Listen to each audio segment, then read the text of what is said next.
तब से यहाँ बराबर तुम मतलब मार खा रहे हो। कोई तुम्हारी रक्षा, कोई हिफाजत, कोई संभाल करता, कुछ नहीं, कोई किसी का पूछने वाला नहीं। चाहे जैसे भी काटे जाओ, पीटे जाओ, मारे जाओ, चाहे उधेड़े जाओ, कुछ किया जाए, लेकिन कुछ नहीं है। कौन सुनने वाला? पहले सोच लो आप। अभी मैं आपको सब समझा लूंगा और सब कुछ करा लूंगा, घबराने की जरूरत नहीं है। तो अभी वहां जब आदेश मिल जाएगा तो वहां पर जाना, स्नान करो और वहां नहाते रहो, देवी जी की तरफ देखते रहो और देखते रहो। कहा तो बस अब हम आपके शाकाहारी, आप में स्नान करते हैं और अब हमारा जीवन शाकाहारी अब से जाएगा। शाकाहारी जीवन, अनाज है, सब्जी है, फल है, दूध है, घी है, मक्खन है, अच्छे कपड़े हैं, अच्छा मकान, इन सब चीजों को सेवन करो इस शरीर के लिए, क्योंकि शरीर तो तुम्हारा है नहीं, ये तो किराए का मकान है। ये आपका तो है नहीं है जो आप गरूर करते हो कि मेरा, आपका ये नहीं है। आप तो दूसरे के मकान में थोड़े दिन के लिए रखे गए हो और उसने कहा देखो मेरे मकान को यानी मतलब सुरक्षित रखना, तोड़ना फोड़ना नहीं, अंधा बहरा लूला लगड़ा मत करना, तुम रोगी इसको मत करना, स्वस्थ रखना। तो इसको खाना भी दो, कपड़े भी दो, दवा भी दो, सब कुछ दो, इसको निरोगी रखो और इसमें जो जीवात्मा में जो से जगा लो, इसी के द्वारा उसको पहुंचा दो अपने घर में, अपने देश में, अपने वतन में, अपने प्रभु के पास, वहां पहुंचा दीजिए। तो तुमने आपने रामायण में सुना लिखा है कि एक अनिया नामा अंग सच्चिदानंद प्रभु धामा, वो तो मतलब ये वो है। तो आप रामायण को भी नहीं समझ पाते हो तो बताओ कैसे, फिर कैसे आप समझोगे? तो इसके लिए आप बहुत विचार के साथ में, नामदान तो आपको मैं दूंगा, रास्ता तो मैं बताऊंगा, मैं तो उसी के लिए आया हूं। मुझे तो मतलब एक कोई बात छुपा करके मैं तो सोचता हूं कि भाई जो कुछ आपको चलते चलाते मिल जाए, क्योंकि मेरा भी तो किराए का मकान है, मुझे भी तो खाली करना, तो आपको कुछ ना कुछ मिल जाए तो अच्छा ही है।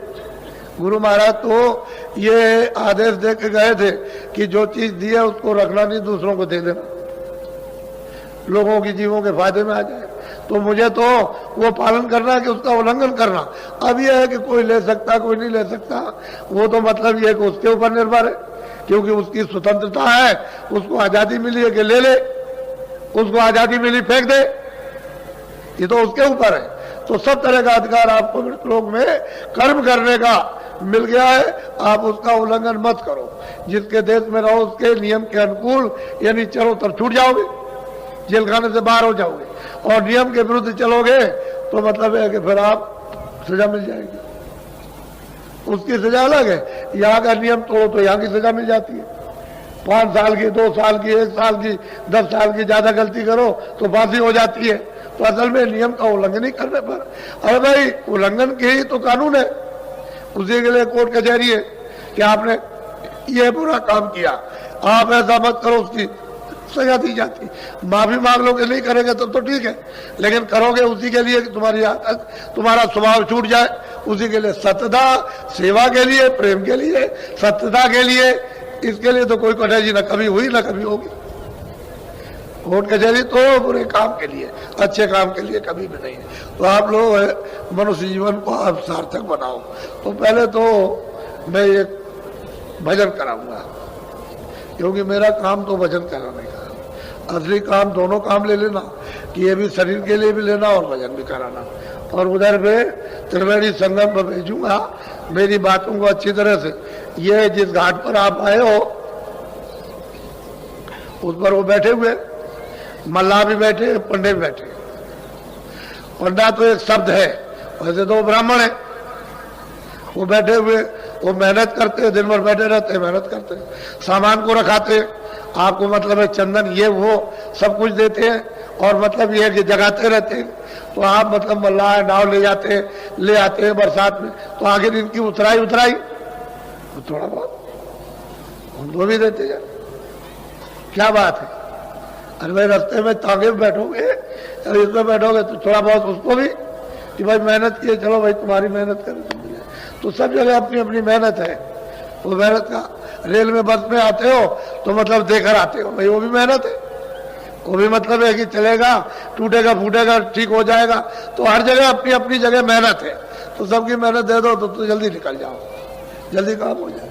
और मेहनत नहीं दोगे तो फिर जहीं तहीं फंस जाओगे, तो बड़ा मुश्किल। इसी तरह से वो विधान बना हुआ कर्मों का, पाप का, पुण्य का। तुम उसका कर्जा चुका दो। हम तो चाहते हैं सबका कर्जा चुक जाए। जितने लोग चारों तरफ से आए, किसको किसने किसको दिया है, ये बेचारे जो है क्या मतलब ये कि 2-4 टीमें काम कर सकती है जो सफाई करते हैं उनके लिए। तुम खुद झाड़ू लो अपने हाथ में इनके साथ, और झाड़ू लेकर के सुबह 2 बजे उठ करके सेवा करो, देखो कितना कर्जा तुम अदा किए देते हो। जिसका लिए तुमको क्या मालूम कि कर्जा कैसे चुकाया जाएगा। पानी पिलाओ, इनको बना करके खाना खिलाओ, अपने में से कुछ बना के खिला दो कि तुम भी खा लो आकर के, तो प्यार से, प्यार के साथ मोहब्बत के कर्जा चुक जाएगा। जो लाखों लाखों लिया या करोड़ों लिया है या करोड़ों किसी को दिया, तो लेना देना कर्म कर्जा बच्चा चुकेगा में ब्याज के, तो जीवात्मा छुट जाएगी, तो वापस पहुंच जाएगी। नहीं, कर्म कर्जा देना ही है। इस लोक का नियम बना हुआ कि बिना कर्म कर्जे के आप अदा किए हुए यहां से जा नहीं सकते हो। फिर महात्मा ज्ञान रूपी अग्नि जला देते हैं, उसमें फेंकवा देते हैं अग्नि को, योग रूपी अग्नि को, तो उसमें जल के खाक।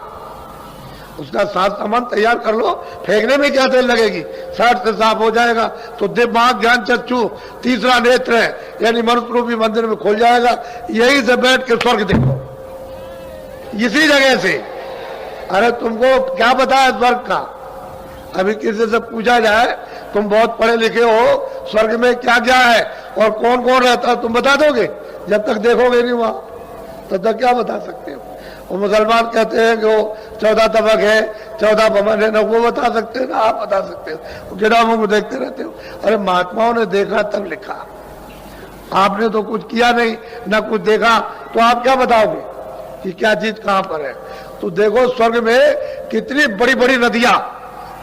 कोई स्वर्ग इतना है, ये छोटा सा, ये जितना आपका मृतलोक है, इससे जितना पूरा विश्व जो, इससे मतलब कितने करोड़ों हिस्सा ज्यादा, यानी कितना ज्यादा तो स्वर्गलोक है।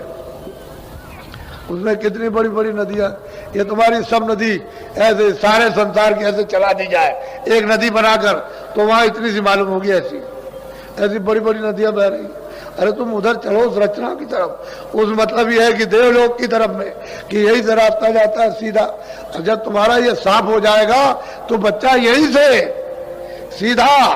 अरे भाई जहां दूरबीन जब लगती है तो दूर की चीज पास और पास की चीज दूर, यही से दिखाई देती है। तो तुम्हारे पास तो दूरबीन है ही। आंख की सफाई होने की जरूरत है कि वो मैल चला जाए, गंदगी चली जाए, तो दिव्य नेत्र ज्ञान चक्षु खुल जाए। तो यही से बैठ के महात्माओं ने तो यही तो है। वो कहते हैं कि मुंह देव नैन, मैंने अपनी आंखों को बंद किया, बंद कर लिया। वो स्वामी जी कहते हैं दोनों आंखें बंद कर ली, ये मेरी अंदर की आंख खुल गई। तीसरी आंख, तीसरा नेत्र, दिव्य नेत्र खुल गया। तो कहते हैं मोह विलोक राम मुस्कान। मैंने उनको देखा, वो बैठे हुए कितने बड़े हैं, तो कोई इतने थे, ये सारा संसार उसके सामने करोड़ों हिस्सा ज्यादा कर दिया जाए, यानी बड़ा कर दिया जाए, उससे भी बड़े।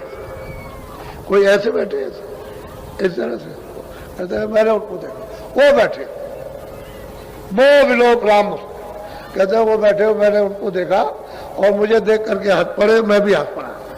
वो कहते हैं मैं भी आता हूँ, भी ऐसे, वो भी खुश हो गए, मैं भी खुश। तो उन्होंने रास्ता दे दिया, कह लगे चले जाओ उधर, उधर जाओ, तुम उधर जाओ। तो कहते हैं उधर मार, कहते हैं उधर गया तो खड़ा हो गया बीच में। तो उधर देखता हूं, अंडा जराया। कहते तमाम स्वर्ग वैकुंठ की रचना को उन्होंने देखा। फिर निगाह मारी उन्होंने नीचे की तरफ, तो मृतलोक क्या है उसको भी उन्होंने देखा। फिर निगाह मारी कि नरक क्या चीज है, उसको भी देखा। नहीं, उधर बहु ब्रह्मांड दिखाया। कहते बड़े बड़े ब्रह्मांड, बड़े बड़े लोग मैंने दिव्य ज्ञान चक्षु से देखे।